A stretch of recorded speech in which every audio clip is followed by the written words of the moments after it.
is William, hopefully your favorite videographer from Two Hats Publishing. I welcome you to another Two Hats special of community events. Let's look in and see what's really happening.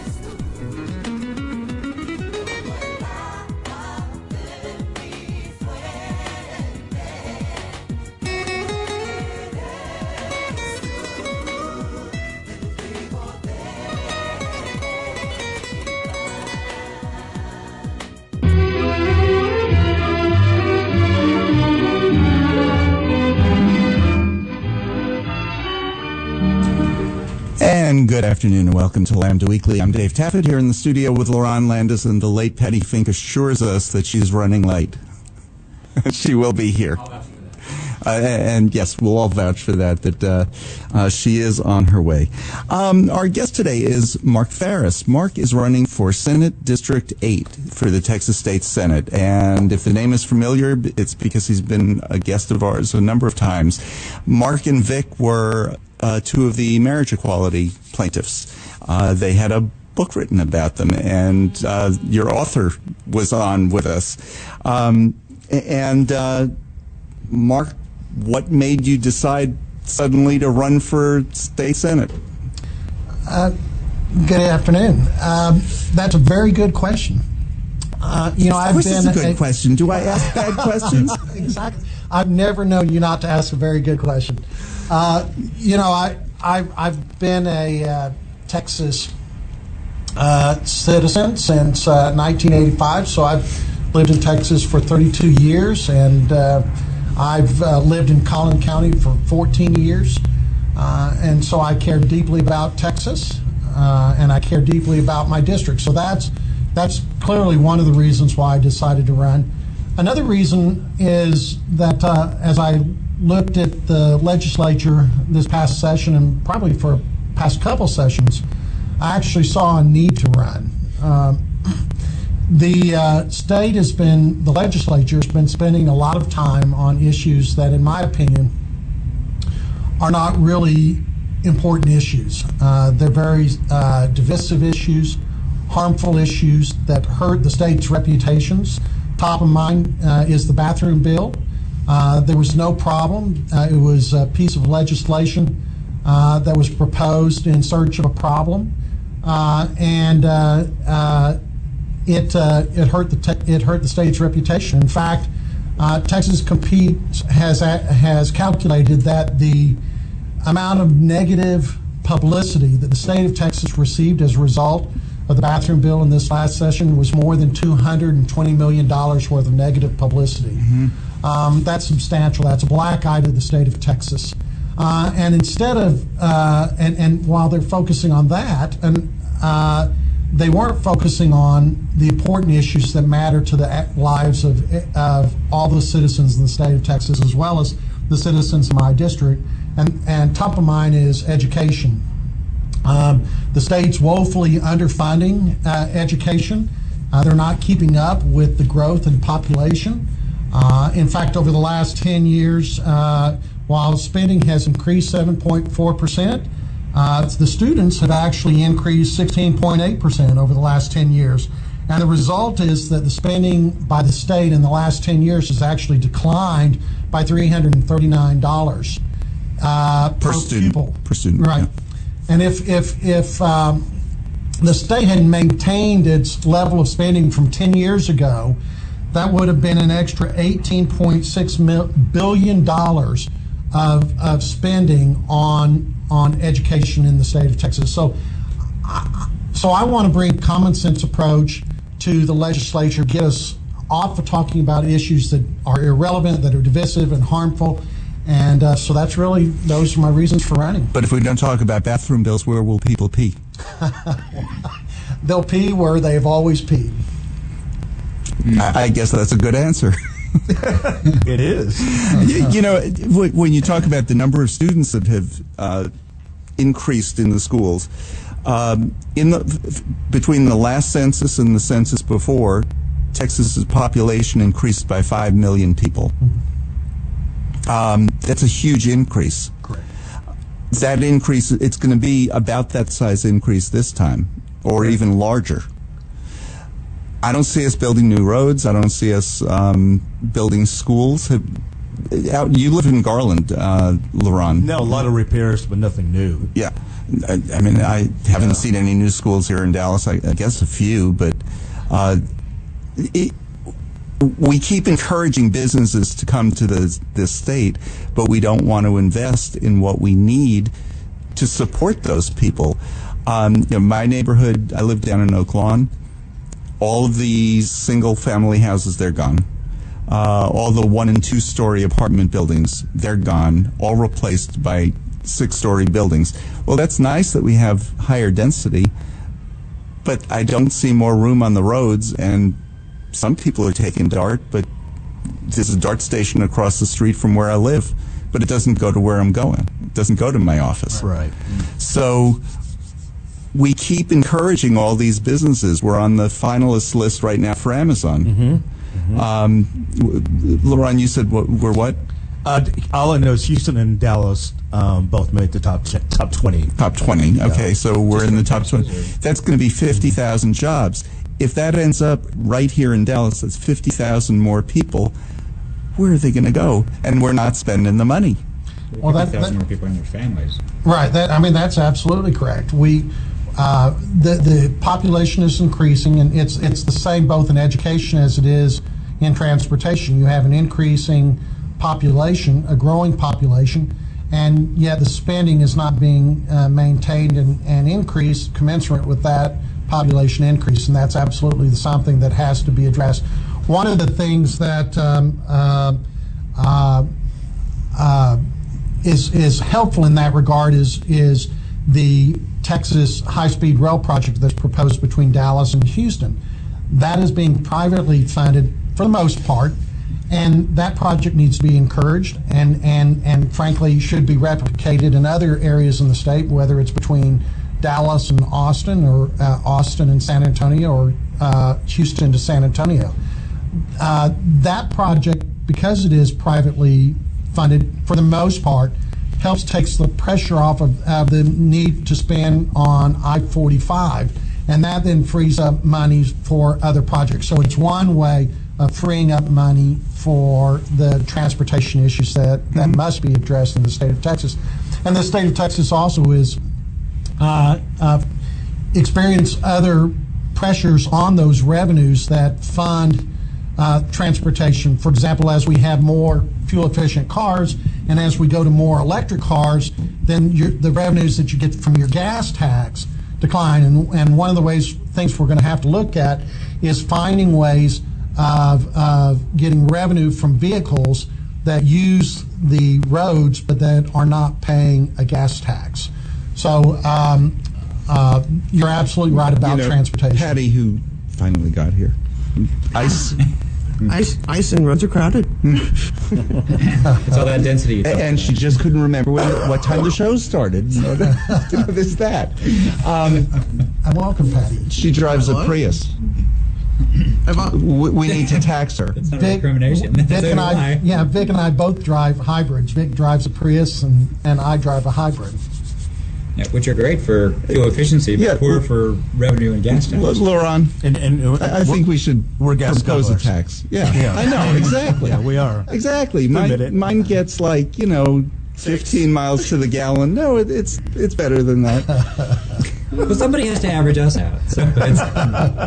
So I'm paying their taxes. Thank you. We really appreciate that. That's wonderful. I am too. When did you first decide to run? Or when did you first start thinking about running? You decided to run at the very last minute. That's correct. I started thinking about running after the Virginia elections. I have, over the years, and even as a kid, frankly, I thought about that I might be interested in running for public office, but once I came to the realization that I was gay, I essentially gave up on and had to accept it. There were two things that I thought in my mind that I had to give up. One was the right to marry, and one was the ability to ever run for political office. So I kind of put those out of my mind. Well, as you know, we now have the right to marry. And after looking at the results from Virginia, it dawned on me that perhaps I needed to stop assuming what Texans, how they'll vote, and give them a choice on how to vote. And so that's what made me start thinking about it. And ultimately, as I looked at my district, Senate District 8, and as I looked at that, I realized that Trump had only won it by 8 percentage points in 2016. Since then, the demographics have changed dramatically. We've had an influx of other corporate headquarters move there, most notably Toyota. And in 2017, according to 538, in the 70 special elections that have occurred this past year, there has been a swing of 12 percentage points, primarily in the suburban areas, which, by the way, is my entire district. There's been a swing of 12 percentage points. And in Virginia, the Democrats won those races by 10 percentage points. So whether it's 10 percentage points or 12 percentage points, it absolutely convinced me that the race was winnable, and that I should not assume how my constituents, if I'm so lucky to be elected, my constituents, how they would vote. So that's why I decided to run. Well, give them a reasonable choice too. Well, speaking of choice, one of the things that's been sort of a phenomenon of Collin County and rural counties all over the state that are pretty solidly red is that Democrats in those regions typically have to vote, say, in a Republican primary in order to have any say, because the Democratic primary maybe has one race or two races or barely any candidates. But that's not the case now. What do you expect? A big turnout? I mean, there are Democrats running all over Collin County for all kinds of offices, every ticket, at the state level, at the congressional level. What are your thoughts now on the Democratic turnout for the primary in Collin County? Well, I think it's going to be, as it has been throughout this year, it's going to be substantially higher than it has been in the past. And we have the data. We've looked at the data. My campaign staff have looked at the data. We know who we're going to target. We know the votes that we can bring out, and we're confident that we can. The other really good thing about this year is, I'm not the only candidate running. There are every office position up and down the ballot has someone running for that, and more than just one, generally, running up and down the ballot in Collin County. That helps us all. The votes that I'll turn out will help them, and the votes that they turn out will help me. And so even if I may not be able to knock on every door, they'll knock on a lot of doors I won't, and et cetera. And that's going to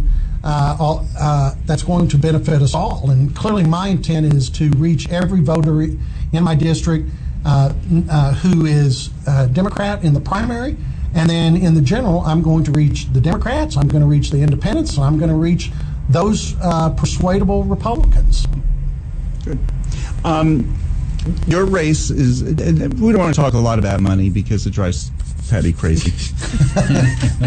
But your race is going to be an expensive race. There have already been some TV ads for one of your opponents on the Republican side, not against you, but on the Republican side. And if they can afford TV for a primary, that's going to be an expensive race. And it's a splashy ad. It is a splashy ad. It's a nice introductory ad. And the opponent is, what's his name, Philip Huffines? Correct, the twin brother of Don Huffines. Of Don Huffines, right. I just didn't know his first name. I knew it was Huffines, but and that's all he cares that you know, is that he's a Huffines. That's really. I mean, seriously, that's his name recognition. That's it. Correct. So we know it's going to be an expensive race, and I know that was one of the considerations one of the things you took into consideration in deciding whether or not to run was, can you put this together? And you decided you could. Well, absolutely. I do think it's going to be an expensive race. And we intend to go out and raise the necessary monies to be competitive. And I think I can do that. I think I can do that across the state of Texas and within my district, and I look forward to running a race. You know, I'm not independently wealthy. I'm going to have to earn the support of the voters, and I'm going to have to earn the support of their contributions, and I look forward to that. On the good side, we've seen in the past year also that a lot of people who have won they weren't necessarily the top fundraisers either. Right. So you don't have to have money to win necessarily. If that's exactly right. If generally speaking, if the key to winning was how much you had to spend, was always the determinant, a factor in that race, Democrats virtually would never win. Right. That because they generally are outspent. But I think, particularly now, we actually have the message. I also think we have the right issues. I also think we're right. I can't think of a better time to be running, and it's one of the reasons why I chose to run. It's a very winnable race. Yeah. And unfortunately, we saw an example of that with our president. He wasn't the top fundraiser. No, he was not. But he won. There you go. Exactly. Yeah. I think he was the top reimbursee, though, in the race. You're probably right. We're at a breaking point, so let's break it right now. We need to take a break. You're listening to Lambda Weekly on 89.3 Knon FM. I'm Dave Taffet. My math isn't working because it's so cold outside today. It's like 31 degrees, something like that. I think it's 26. Yeah. But you know what? Before we go to break, I want to wish Josh happy birthday. Happy birthday, Josh. Happy birthday, Josh. Happy birthday, Lerone, happy birthday. And happy Josh. birthday, Lerone. Thank you. Lerone was Birthdays all yesterday. around. Yes. And here's us today. So happy birthday, everybody. you. We'll be back with more Lambda Weekly. Our guest is Mark Phariss. He's running for State Senate seat number 8, which is mostly Collin County. We'll be back with more right after this. 89.3, and darn glad to be doing it. And welcome back to Lambda Weekly. I'm Dave Taffet here in the studio with the late Patti Fink and Lerone Landis. Our guest is Mark Phariss and his husband, Vic Holmes, who's also here. So welcome, Vic. You've been just kind of making comments from the side, but... That's pretty much what I do. Which I was going to ask, how long did it take you to convince Vic that you would run? Or did you need his blessing first? It's less than 10 seconds, actually. I would never pursue a candidacy without his blessing and support. And we talked a lot about it. And with Vic, the nice thing about him is it's kind of biblical, but where I go, he will go. And so he was actually supportive and more encouraging and eager for me to run than probably I was. Oh, awesome. Yeah, he came in and he said, so what would you say if I decided to run for the Senate? And I said, okay. So it was a really tough choice. Twist your arm. That's kind of how it was with me and Brian. Like when we had planned this whole wedding that was going to take place on stage at a Turtle Creek Chorale concert in front of 950 of our closest friends. I came home one day and I said to Brian, oh, by the way, we're getting married on June 8th. And he said, oh, okay, whatever. The most romantic proposal ever, and that's kind of how you are, Vic. You had been through this already, though, when you decided, should we sue for marriage equality? Pretty much. And once again, it was Mark that had most of the angst, because he's the one that's actually running. But it was the same decision process. Okay, if you want to do this, let's do this. If you don't want to do this, okay, we won't do this. But it doesn't matter either way. I'm still going to be there. So, I have a question. I'll get your input here about the Texas Senate. Sure. It's 31 seats, 31 votes. 21 right now are red. GOP. I'm eager to get rid of my state senator, and very, very happily supporting a young man named Kendall Scudder, who's from East Texas, and I'm in Senate District 2. But we need what? We need 6 seats to take back the Senate. What do you think our chances are if you look across the state and the candidates running and the winnable races in those Senate seats? Do you think that's possible this cycle, or we make a big dent? Well, that's a very good question, and I don't know that I've looked to see what the chances are in everyone else's race. To be honest, I've primarily been focused on mine. My last 3 weeks have been pretty incredible. The amount of work that I've had to go through in 3 weeks on this candidacy has taught me that I have an incredible greater appreciation for candidates than I ever had before. But look, if you look at drinking from a fire hose. Yeah, that's exactly right. But if you look at Virginia, no one even thought that the Democrats were going to pick up the number of seats that they did in their assembly, and that they would wind up tied. That was unfathomable. So I would suggest that even though I haven't examined each race, I would say that is not out of the realm of possibility. If you just look at all the demographics and as I mentioned earlier, on all the special elections that have occurred, the 12 percentage points, if you have a 12 percentage point switch in the votes across the state of Texas for the D side, I would not rule out at all taking back the Senate. And Trump actually won Texas by a mere 9 points, Right. which is the closest it's been in some decades. Yeah. It says a lot in itself. Yeah. Okay, so I want to go through this process because it's not simple. You need to raise a lot of money. You're putting yourself out there again. And you're laughing, but what did you learn from your marriage equality fight that you're going to put into your Senate campaign? I learned a lot from the marriage equality fight. First of all, I learned how to better, I'm definitely not perfected, how to better talk in front of a microphone, whether on a radio or on TV, on an interview.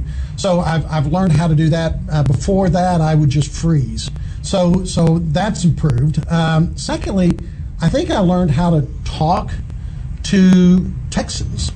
And I believe actually that's one of the things that I bring to the table that I don't know that my primary opponent brings to the table, is that I've spent now 3 years talking to Texans about the need for LGBT Texans to be treated equally. And I did it in a way that was very respectful and hopefully persuasive, and I think it was. And when I say I talked in a way, it wasn't just me, it was also Vic and Nicole and Cleo, our co-plaintiffs. But I think all four of us were able to talk in a way that I do think helped move the needle, and yet we were extremely respectful of anyone who disagreed with us. And that is exactly how I want to approach this race. I want to go out and express my views, but I also want to listen to my prospective constituents. And whether someone votes for me or not, even if they vote against me because I'm gay, I intend to listen to them, because I think if I'm elected, I'm the senator for the entire district, not just those who voted for me. That's actually one of my criticisms of the current administration, is they seem to only be representing the base. And to some extent, I think that's a criticism of some of the Texas leadership, that they've only thought about issues once they became a lieutenant governor, that they were only the lieutenant governor of their base, not of the entire state. And they've, to a large extent, forgotten that they're also the lieutenant governor of LGBT Texans. And so my position would be, I would be the representative for everyone in my district, even if I may not agree with everyone. Do you know, that's when I fell in love with Danica Rome, who is the transgender candidate, not candidate, the transgender delegate Right. In Virginia. Somebody asked her a question about her opponent, and her opponent ran as the chief homophobe in Virginia. and do you have some kind of a comment or something you want to say to him? And she said, oh no, he's my constituent now. I don't speak badly of my constituents. Exactly. What a great statement. I mean, it was both sarcastic, and that appeals to me, but it was very genuine. She was not going to say she wasn't going to be a sore winner. Right. Yeah. And we've seen a lot of that lately. Yeah. You know, you had talked about before the show, you know, one of your goals is to bring back common sense, the common sense mentality to the legislature. I just wondered if you could talk about how do you plan on doing it in this world that we live in now, where fake news, the idea of fake news dominates the headlines, and it has serious consequences. People believe it. How do you plan on doing that? Well, my answer to that is I can't control what someone's going to say about me. I can't control that. All I can control is what I do on a day-to-day basis, day in, day out. And so I will work to reach out to all my constituents of any, wherever they are in the entire district, whether they vote for me or not, and I will just continue to work for them. And then I will also work to reach out to everyone else who's in the Senate with me. If I'm so honored to be in the Senate, I will work to fight for my constituents in the Senate on a day-in-day basis. And I hope that over time that, first of all, if I've won, I've already persuaded them that I'll fight for them. And then two, then I'll demonstrate that I will fight for them, because I will. And so whatever is on the side, whatever's on the periphery, whatever, fake news or anything else, I can't control that. I can just control what I'm going to do, and that's all I'm going to focus on.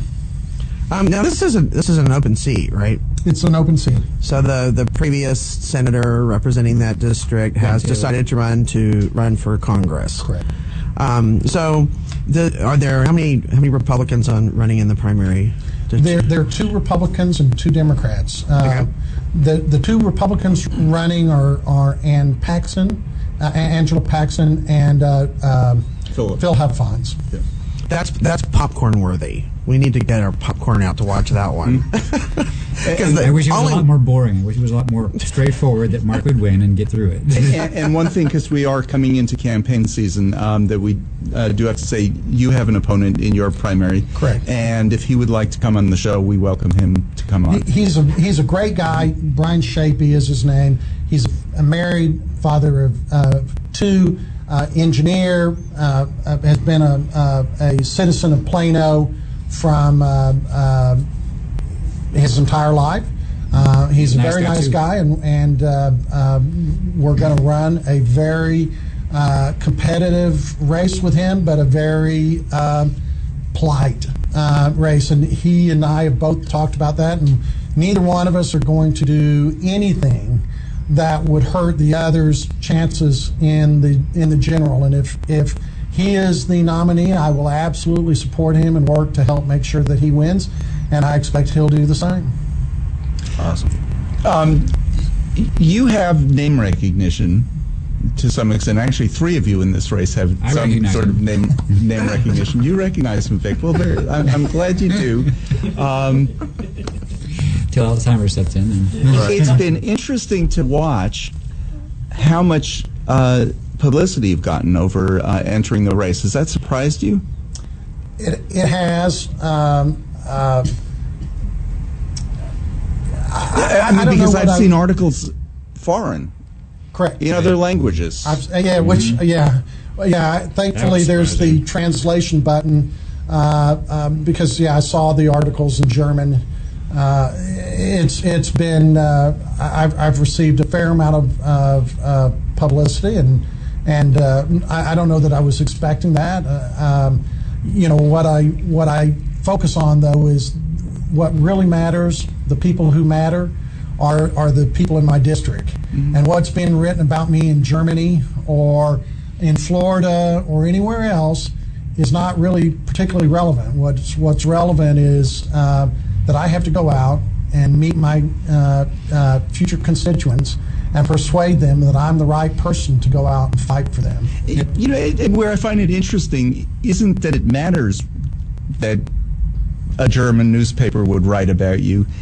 It's interesting that they thought that this one little Senate race in Texas was important enough to write about the fact that you're running. They didn't run an article that the twin brother of another senator is running in that race, and that would be a first. They didn't write about the wife of the Attorney General who used to hold this seat is running in this race. That would be a first too. She under indictment. But they thought, right? No, she's not. He is. And by the way, the news today about that is that his securities fraud trial is on hold until Collin County can figure out how to pay the prosecuting attorneys on that. Because Collin County is having a fit over bearing its responsibility to bring somebody to justice, and to bring it to trial. The prosecuting attorneys haven't been paid in a year. Wow. Oh, wow. Yeah. Sounds like they need a yard sale. But I find it interesting that they're finding that the marriage equality plaintiff running for a state Senate seat is newsworthy. I just find that fascinating. Well, and the interesting thing is, it is in one sense it's newsworthy, in another sense it's not. Vic and I met Texans all across Texas as marriage equality plaintiffs, and not one of those people ever came up to us and said anything negative. They were all complimentary and encouraging. And even in Gun Barrel City, Texas, where we have a lake house, which, by the way, we might have to sell if I win, because we cannot afford a house in Plano and a house in Gun Barrel City and an apartment in Austin. But even the people in Gun Barrel City, as rural as that could be, came out, and when we were there after the news of the lawsuit being filed, came out in what Vic calls a flash mob. Yeah. The neighbors, party flash mob. Exactly. They all came out and were complimentary and just so embracing. And so, I think the Texans that we know that was part of what persuaded me that I should run, was that the Texans that we've come to know don't care who I love. They don't care who I marry. They do care whether their kids get a good education. They do care whether their streets are congested. They do care whether their property taxes are going up too much. Those are the kind of issues that they care about. They don't care about bathroom bills. And so, I think while it's going to be newsworthy, we're actually going to show the rest of the country and the world that Texas is more pragmatic and more accepting than a lot of people currently think they are. Mm-hmm. Texas can be a leader, so there's that. So speaking of being embraced and respected, you went to law school with our current governor. Correct. Has he reached out to you to congratulate you on your running, or and did he mention you in his book? The answer to both of those questions are no. Well, there's more of a story to it than just, we knew each other in law school. Do you want to tell that story? Sure. Well, look, I went to law school with Greg. We were friends. He was 1 year ahead of me. We would get together frequently on Fridays or Saturday nights and with his wife, and we'd have drinks or dinner, and we'd talk politics, and we virtually never agreed on anything. Sadly, it's been so long ago, I don't remember what we argued about, but we did argue about it. And well, if it was current events, it was probably World War II. No. But I don't remember. And you're one to talk, by the way. That's hilarious. By the way, are you implying that I'm actually older than Mark? Perhaps. I'll point out it was my father who served during World War II, just to be clear.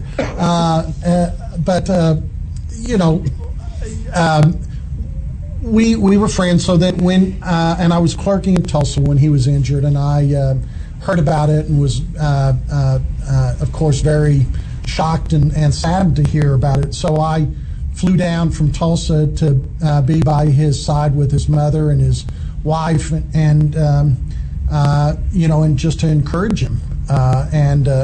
He showed a lot of grit and determination, and had a smile on his face, and frankly was far more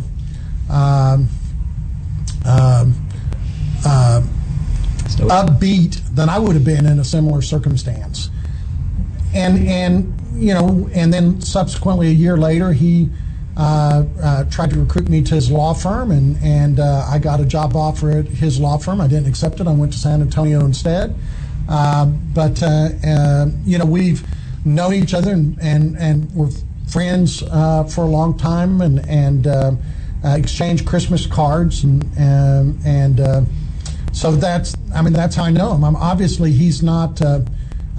He wasn't supportive of our litigation, and he wasn't supportive of and I'm confident he won't be supportive of my run. But he's I haven't seen or talked to him in ages. I think the last time I saw him maybe was around 2003, something like that. 2002, I was in Austin for a seminar, and he was one of the speakers, and I was sitting in the restaurant, and he came in, and I got up and we chatted briefly, and that's really the last time, and I don't remember the exact date, maybe it was 2004 or 5, but that's the last time I've talked to him, and I hadn't talked to him before that for years, but that's how I know him. And wouldn't that be something if he goes to Austin and the two of them, they don't have to agree, they don't have to vote the same way, but they talked? Because that doesn't happen anymore. No, that doesn't happen anymore, and that is one of the things that I think I can bring to the table. I've been a business lawyer for 32 years, and a transactional lawyer as well. And so what I've done my entire career is to figure out what my client wanted and what the other side wanted, and try to find ways to bridge a gap to reach a deal. And generally, I've been able to accomplish that. And I think I can do that in Austin if I'm elected.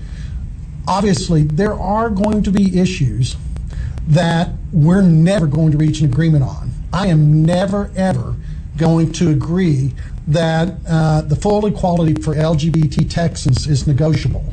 I'm never going to agree that voter suppression is okay. I'm never going to agree that targeting minorities in any way, whether it's show me your paper laws or otherwise, is acceptable.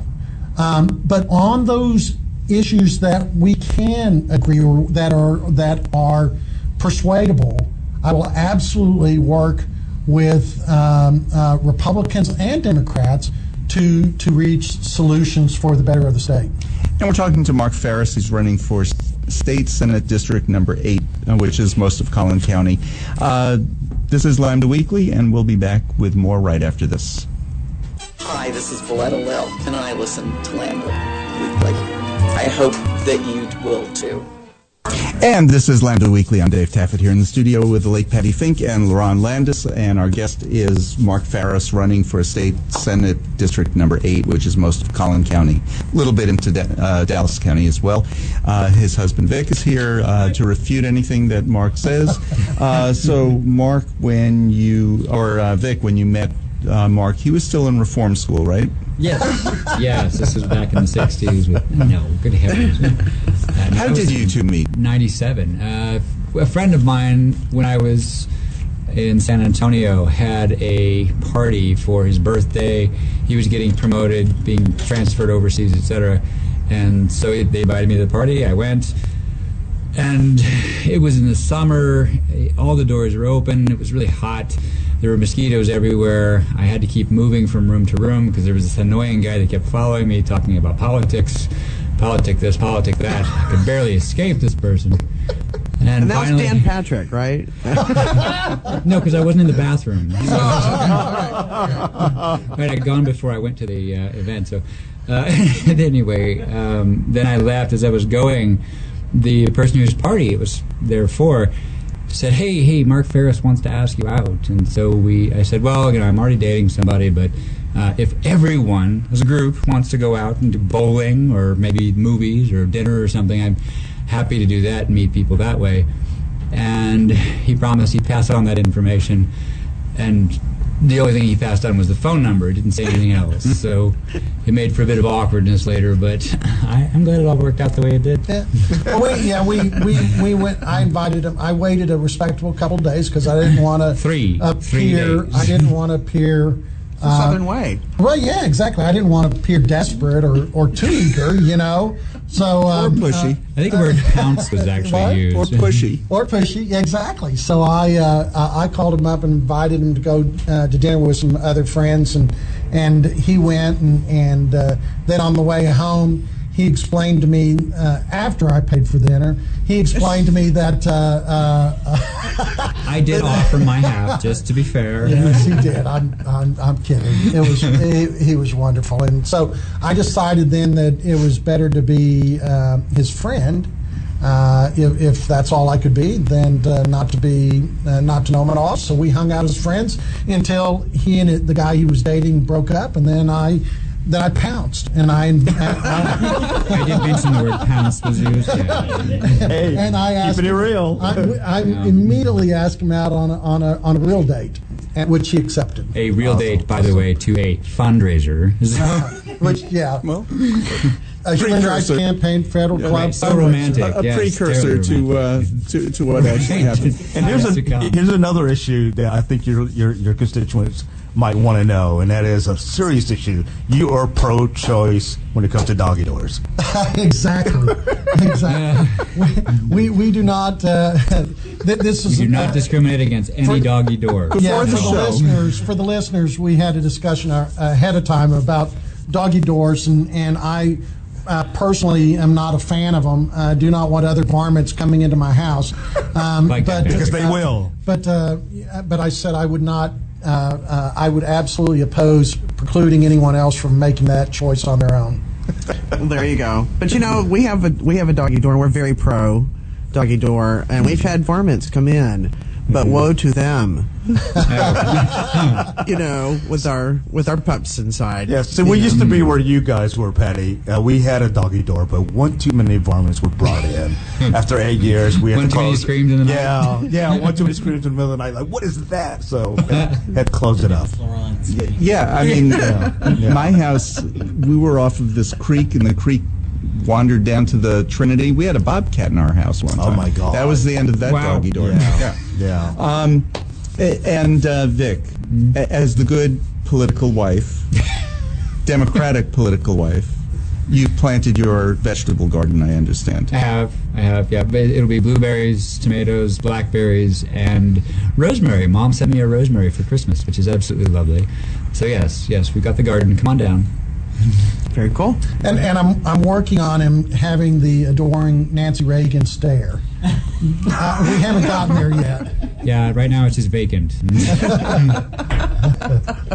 Yeah, that works.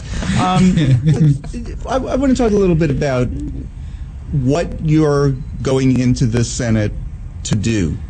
And the two main issues that you talked about, transportation and education. Because we talked a lot about that you were the marriage equality plaintiffs, as if, okay, now that we won, now we're going to do something in the Senate about that.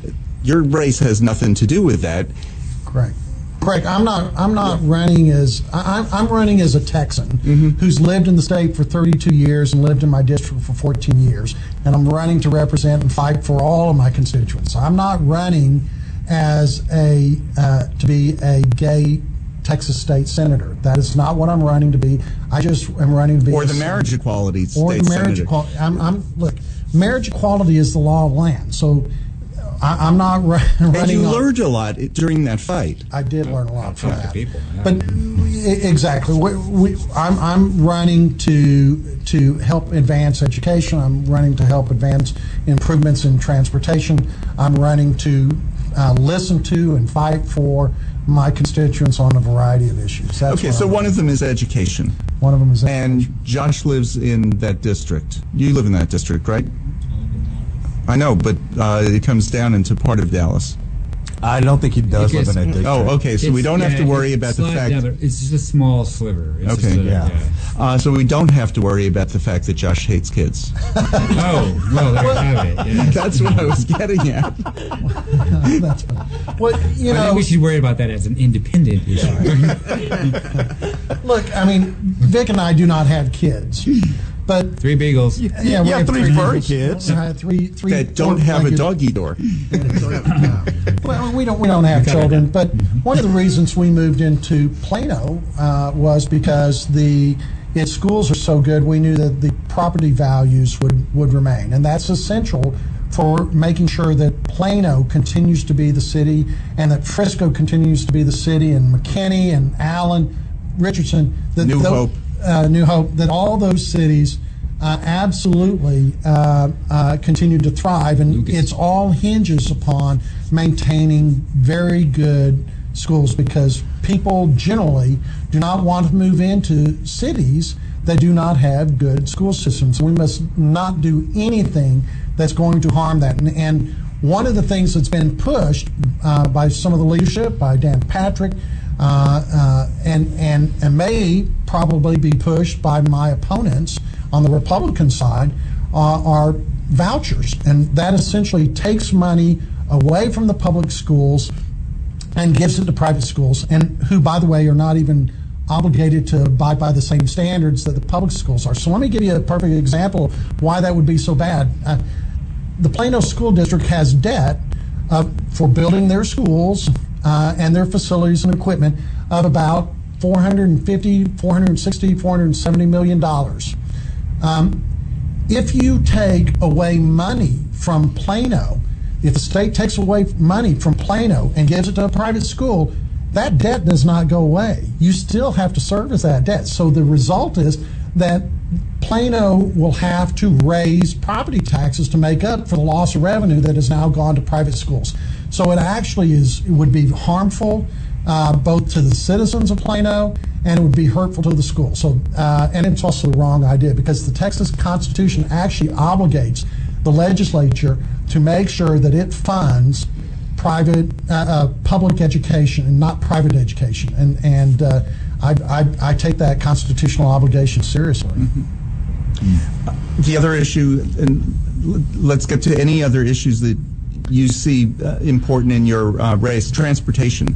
When I'm coming out of Dallas going north, I can't stand going north of LBJ for one real reason: the traffic. It's worse up there. South, yeah. It's worse up there than it is in the city lately. I know you don't have the solutions to this, and I know one of our state representatives who has been on our show, Celia Israel, that's her main thing, because in Austin, which has doubled in size in the last 20 years, I mean literally doubled population in the last 20, 25 years, all these roads that they had to build for people for double the population. They didn't build a whole road through. They build a section of it and then it stops, and then a little bit more of it and it stops, and it drives people in Austin just crazy. I mean, here GPS crazy too. Yeah. Well, I mean, part of my solution is this, actually, on that issue. One was already talked about, the need for high-speed rail, and the fact that helps, that's privately financed, that helps free up monies for other transportation issues. So that's part of the solution. Part of it is also to find a way to make sure that those who are using the highways that are not paying into the gas tax wind up pay something for the use of the roads. But really a third approach, which kind of keeps going back to the issue that I raised earlier about us not focusing on the right issues and focusing instead on the wrong issues, is we're not spending enough time on those issues. We need to stop talking about bathroom bills. We need to start spending our time on education and on transportation. And if we do that, instead of being diverted into the issues that are divisive, we will, I think, come out ahead, and we'll all reach a solution that will be acceptable to all. And my skills as a business attorney of trying to bridge the gaps between people with different interests and different views who are all trying to reach common ground that I think I can help accomplish that. Mm-hmm. You know, one of the big problems that we have that we didn't solve because we were worried about bathrooms this session, CPS, Child Protective Services, where kids were sleeping in offices, and I mean, it's so understaffed because the population of the state keeps growing and the number of people we have is not growing. And the legislature continues to do nothing significant to change it for CPS. Right, because we're worried about bathrooms. We're worried about where people pee. You know, I don't even. One of the obvious solutions is hire the number of people that you actually need. Any other, you know, any other ideas like that? Well, no, I mean the Texas legislature did this past session appropriate, and I'm trying to remember the exact number. I think it was $500 million more, $300 million of which I think is roughly my recollection for hiring more personnel and paying them adequately for the workload that they endure. I applaud that, and I think more of that should be done. So that's they need to digest, if you will, the hirings that they're undertaking with that $300 million, and then come back to the Texas legislature. Hopefully I'll be part of that can help determine what the appropriate need is then to address that. But obviously it does need to be addressed. It is something that the state of Texas has caused, and it is something that the state of Texas needs to address, and we need to do it in a way that avoids the federal government having to tell us how to solve that. We need to solve our own problems. Mm-hmm. I think it's so interesting, this little factoid about Texas state senators. A senator in the state of Texas has about 100,000 more constituents than a United States congressman from Texas. Correct. Yeah. Or congressmember from Texas. Right. There are only 31 Senate districts. You know, Texas only has chopped up 31 ways for state Senate purposes, and we have 34 congressional districts. So you have a lot more constituents to deal with than somebody going to Washington. I think that's pretty amazing. Mm-hmm. It is amazing, and it's also part of what's exciting, to be honest, about running for this office. The geographical breadth of the district and the number of people in it and the diversity of it is really phenomenal. And sometimes it's as I look at that and think about all the people that I'm going to need to talk to and hear from and listen to and try to address their issues. Sometimes I sit there and think that, you know, it's to some extent it can be overwhelming, and because I feel the burden of trying to solve all those problems, and I'm running to try to fight for all of them. Vic and I and Cleo and Nicole filed a lawsuit to fight for what was right, and we've shown that we did not back down, and we prevailed, and that is the kind of fight that I want to bring to the Texas Senate.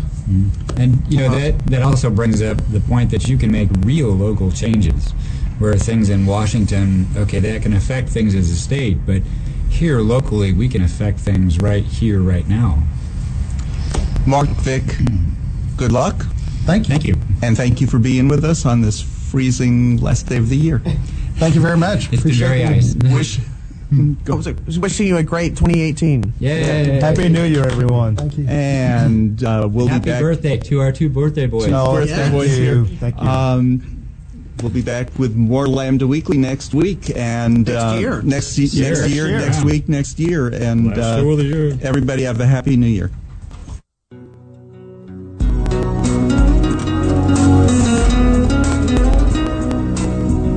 This is William, hopefully your favorite videographer from Two Hats Publishing. I hope you enjoyed this video. If you like it, please leave comments below, or like, follow, or subscribe to us and get notices of all our videos. We love it, even when you call.